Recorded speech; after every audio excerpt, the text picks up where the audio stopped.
नई चीज़ जो कमीशन ने इस बार की है, जिसको हम इस ज़िले में पहली बार देखेंगे, वो है होम वोटिंग। जो घर से वोटिंग कर सकते हैं, उसके लिए 3 कैटेगरी उसमें डिफाइंड है। एक 80 साल से अधिक आयु के जो वृद्धजन है वो कर सकते हैं, उसका लाभ ले सकते हैं। दूसरा जो है वो पीडब्ल्यूडी वोटर्स हैं, जो बेंचमार्क है, मतलब जिनके पास 40% से ज़्यादा की जो दिव्यांगता है उसका प्रमाण पत्र, वो एलिजिबल होंगे।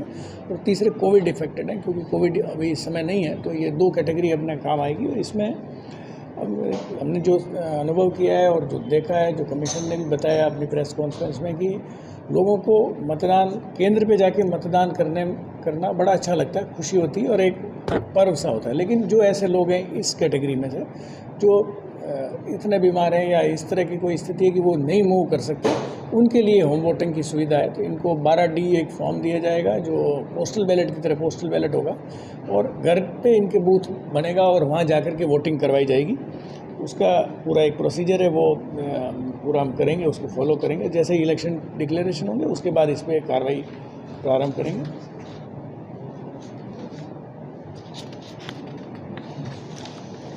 पोलिंग स्टेशन पर सुविधाएं पाने के लिए, सहूलियत पाने के लिए, अगर कोई पीडब्ल्यूडी वोटर है तो उसके लिए सक्षम ऐप पर वो यदि अप्लाई करते हैं, तो वो उसमें ये भी बता सकते हैं कि मेरे को व्हील चेयर चाहिए पोलिंग स्टेशन के ऊपर, या मेरे को कोई ड्रॉप एंड पिक वाला भी चाहिए कि मुझे ले जाए और छोड़ दे वापस।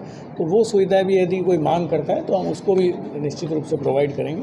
सी विजिल, जिसका आपने काफ़ी हम प्रचार प्रसार भी कर रहे हैं, नाम भी आपने सुना होगा। ये एक ऐसी ऐप है जिसके अंदर कोई भी व्यक्ति वो अपना पहचान को उजागर भी कर सकता है और पहचान को छुपा के भी रख सकता है, और वो ये चीज़ कह सकता है जो भी उसको कमी लगे या जो लगे कि जो गलत हो रहा है, मॉडल कोड ऑफ कंडक्ट का वायलेशन है, या इलेक्शन के दिन कहीं हो रहा है, या कहीं कोई इलिसिट लिकर बिक रहा है, कुछ और चीज़ हो रही है, तो वो उसको सी विजिल ऐप को अपने मोबाइल में डाउनलोड करके, और वो जहाँ खड़े होकर फ़ोटो खींचेगा या वीडियो बनाएगा, तो वो रियल टाइम बनेगा। ऐसा नहीं है कि आप पहले का कोई फ़ोटो खींच के उसमें डाल सकें, वो अपने आप ही उसमें कोऑर्डिनेट ले लेगा कि किस जगह ये लैटीट्यूड है, लॉन्गिट्यूड है, और किस समय ये लिया गया है। तो ये सारा उस पर अगर वो अपलोड कर देते हैं, तो उसका जो सॉल्यूशन है वो 100 मिनट में, जो हमारी FST टीम है और DO के थ्रू, जिला निर्वाचन अधिकारी के थ्रू उसका मूवमेंट होगा, और हमारे यहाँ जो कंट्रोल रूम बनेगा वहाँ से इसकी कार्रवाई शुरू करेंगे। और उसमें प्रोविज़न है कि 100 मिनट्स में उसको डिस्पोज करना है। आइदर अगर शिकायत सही है तो उस पर कार्रवाई करनी है, सही नहीं है तो वो ड्रॉप करेंगे। RO के लेवल पे ये कार्रवाई अंततः होगी, लेकिन ये सभी के लिए है। इसके अतिरिक्त जो हमारा फ़ोन नंबर है वो भी है, जिस पे फ़ोन करके और कोई भी कंप्लेंट नोट करा सकता है। इसके अलावा जैसे वोटर हेल्पलाइन ऐप है, इसमें अगर मतदाता सूची से संबंधित अपना नाम देखना हो, कुछ भी सर्च करना हो, तो कोई भी कर सकता है। एक सुविधा पोर्टल भी बनाया गया है कमीशन के द्वारा।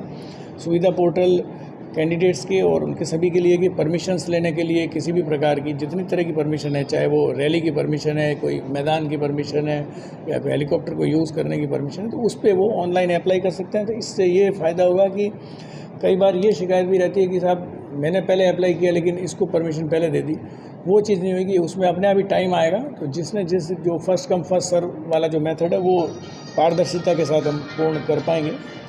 एक और जो प्रोविज़न किया है, उसमें नो योर कैंडिडेट है, KYC, जिसमें कैंडिडेट से संबंधित जितने भी उनके एफिडेविट्स होंगे वो हमेशा वहाँ अवेलेबल रहेंगे, और कोई भी व्यक्ति इस पे जा कर के और वो इसको सर्च कर सकता है कि भाई मेरे कैंडिडेट कौन है और क्या है। और इसके अलावा ये कैंडिडेट्स के लिए भी मैंडेटरी है कि अगर उनका कोई क्रिमिनल एंटीसीडेंट्स हैं, तो उनको प्रचार अवधि के दौरान अखबार और टेलीविज़न चैनल पर 3 विभिन्न अवसरों के दौरान इस सूचना का प्रकाशन करना है कि मेरे जो है विरुद्ध ये कार्रवाई चल रही है।